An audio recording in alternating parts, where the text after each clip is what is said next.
Imagine waking up one morning, opening your wallet, and realizing the money that covered your needs yesterday no longer stretches far enough today. Prices climb, wages shrink in real terms, and bills devour what little is left of your income. And the worst part?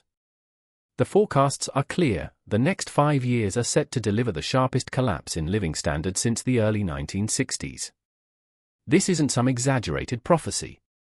These are hard numbers, carefully modeled by respected economic foundations, based on data from the Bank of England and the Office for National Statistics. And they all point to the same chilling truth: Britain stands on the edge of its most brutal living standards crisis in modern history. And at the heart of this storm, one name dominates the headlines: Rachel Reeves. The Chancellor.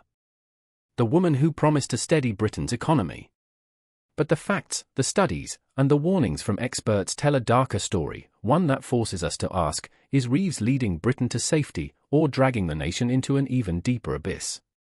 Before we dive deeper into this unfolding crisis, let me remind you of something important. Hit the like button right now, subscribe to Echo Britain, and turn on the notification bell so you never miss our updates.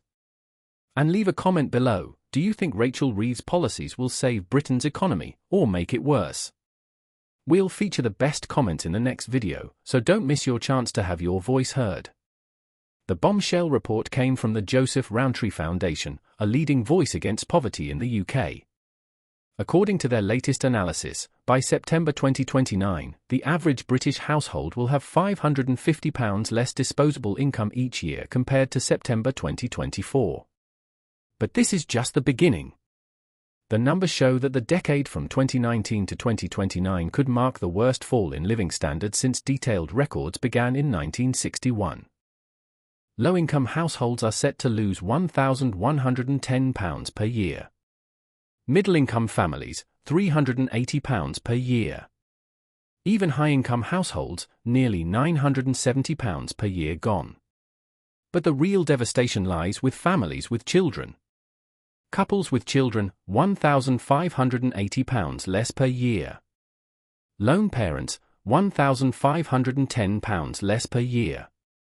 Working-age households overall, £900 down annually, compared to a small £170 drop for pensioner households. These aren't just statistics. They're a reflection of daily struggles: families unable to pay rent, young people postponing their dreams of starting a family, and children growing up in harsher conditions than generations before them. Chief economist Chris Belfield didn't mince words. Families need to see their living standards improve. They will likely vote for a government that makes this happen, and punish one that fails to deliver. His warning wasn't just cold analysis. It was a reminder of Labour's own history. In their first term back in 1997, the last Labour government lifted 300,000 children out of poverty, while living standards soared. The reward? 3 consecutive election victories. But now? Instead of rising prosperity, we're looking at decline, stagnation, and a nation trapped in what could become a lost decade. And as the figures spark public alarm, the political battle intensifies. More than 100 Labour MPs have written directly to Rachel Reeves, demanding urgent action, raise taxes on gambling firms, and scrap the 2-child benefit cap. But why gambling? The MPs argue. Britain's gambling taxes are far lower than in comparable countries. Online betting companies make enormous profits, often funneling them offshore. Their contribution to the real economy is minimal, while social harm continues to rise. According to a study backed by former Prime Minister Gordon Brown, increasing taxes on online casinos from 21% to 50% and on slot machines from 20% to 50% could generate up to £3.2 billion, more than enough to abolish the 2-child limit. Pressure is growing from all corners of Labour's ranks. Bridget Phillips-Son, Education Secretary, called the policy spiteful and confirmed scrapping it is on the table. Lucy Powell, her rival, signalled the same. Andy Burnham, the Mayor of Greater Manchester, went further, blasting the cap as abhorrent and the worst of Westminster. Even Rachel Reeves herself, when pressed by ITV, admitted, yes, changes are on the table.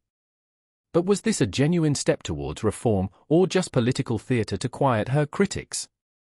The Department for Work and Pensions insists that the Child Poverty Task Force will soon unveil an ambitious strategy to tackle the root causes of poverty.